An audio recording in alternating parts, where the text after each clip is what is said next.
I rise to ask question 25 of 2016 to the Honourable Minister for Defence and National Security.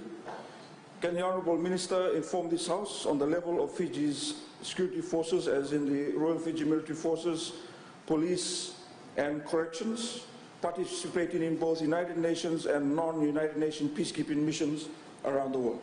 Minaka. Thank you, the Honourable Minister for Defence and National Security. Thank you, Madam Speaker.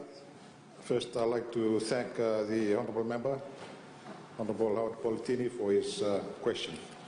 Madam Speaker, international peacekeeping is the centerpiece of Fiji's foreign policy.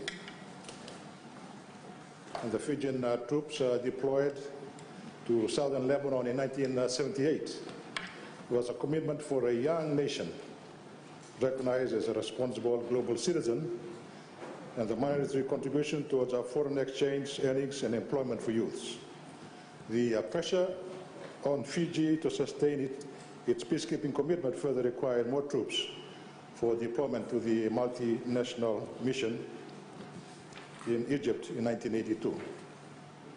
The RFMF went on to participate in other missions in Somalia, Cambodia, Afghanistan, Pakistan, Kuwait, Sudan, South Sudan, Iraq and Syria. Fijian troops were also part of regional forces deployed to Bougainville in Papua New Guinea, Solomon Islands and Timor-Leste to enforce and monitor peace agreements. Madam Speaker, the Fiji Police Force has also engaged in the peacekeeping arena with its participation in United Nations missions in Namibia, Cambodia, Iraq, Kosovo, Liberia, Sudan, South Sudan, and our own regional mission in the Solomon Islands. Our correction services also has an ongoing quota with the United Nations mission in South Sudan. Madam Speaker, peacekeeping has changed dramatically ever since Fiji was initially involved in 1978, with non-state actors involved becoming more radicalized with the use of unorthodox and unconventional tactics. The contemporary peacekeeping space today, unlike before, is shared by innocent civilians, peacekeepers, state and non-state actors, with the dramatically opposed agendas of the major parties involved, forcing the operating environment more fluid, increasingly complex and lethal. As of today, Madam Speaker, we have 848 peacekeepers out there in different missions.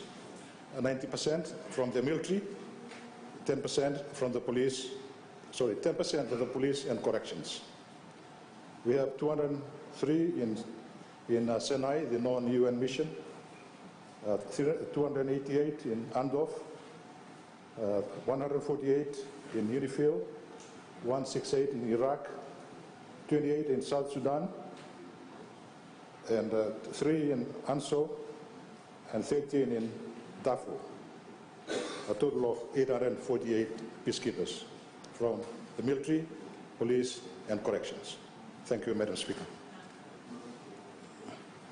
Thank you. The floor open to supplementary questions, if any. The Honourable Maharaj Alvik. Thank you, Madam Speaker. Can the Minister explain, is Fiji meeting the UN requirement in regards to the women participation in peacekeeping? Honourable Minister. I think that is a new question, Madam Speaker. I would like to ask the Honourable Member if I can answer that tomorrow. Thank you, Honourable Philemon. Thank you, Honourable Speaker. We salute our troops in the foreign fields, especially in combat areas.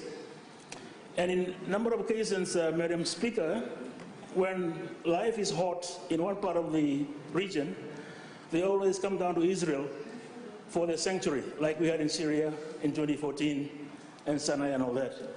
So it behoves us to keep the relationship with Israel as friendly as possible and supportive as possible. My question, our ambassador to the United Nations, President of the General Assembly, Peter Thompson, was seen donning the PLO scarf and flag in a UN function. Can you explain that? When he wanted to keep Israel on side, why was he insensitive in donning the PLO scarf? Thank you. Thank you. Honourable Minister.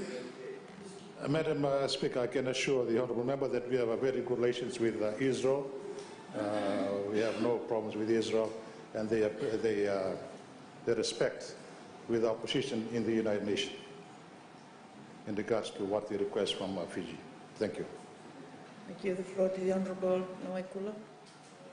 Madam Speaker, from the amount that the UN pays to Fiji for our personnel, can the Honourable Minister clarify whether the government makes a deduction to itself, or does it pay the whole sum to the personnel? And if so, what percentage goes to the government? Thank you, Honourable Minister. Madam Speaker, I believe that is a new question. We can put that question on another day, and I'll be able to answer that. You'll get it. Thank you. I give the floor to the Honourable Ndula Kinorata. Thank you, Madam Speaker. I would like to ask the Minister, how much money does the United Nations owe to the Fiji government for the participation of our Fijian troops in the United Nations? Honourable Minister. Madam Speaker, I believe that it is a new question. I'll be very willing to answer that on another day. Thank you. I give the floor to the Honourable Karwaki. Thank you, Madam Speaker. I hope this is not a new question.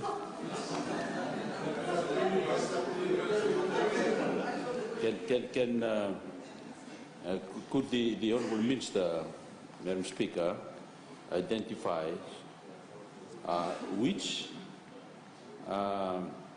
United Nations peacekeeping missions that is under the UN and which one is a non-UN peacekeeping mission? Thank you, Madam Speaker. Thank you. Honourable Minister. Madam Speaker, as I mentioned in my statement, the multinational mission in Sinai is a non-UN peacekeeping mission. Thank you. Honourable Michael Lewere. Honourable Speaker, again, just to ask Minister for clarification, as to the operation, how much is funded by UN and how much is funded by the Fiji government? Thank you. Thank you. Honourable Minister. We cover it all? Sorry, Madam Speaker, I believe that is a new question, very much related to the question that was put before. Thank you, Madam Speaker. Thank you. Honourable Rocky Liraki. Thank you, Madam Speaker. Just for the future of engagement, whether is there any reduction or you still maintain the number of forces engaged in peacekeeping? What is your projections? Thank you, Honourable Minister. Madam Speaker, the reduction in number of peacekeepers, yes. Recently, we had a reduction in Sinai. Thank you.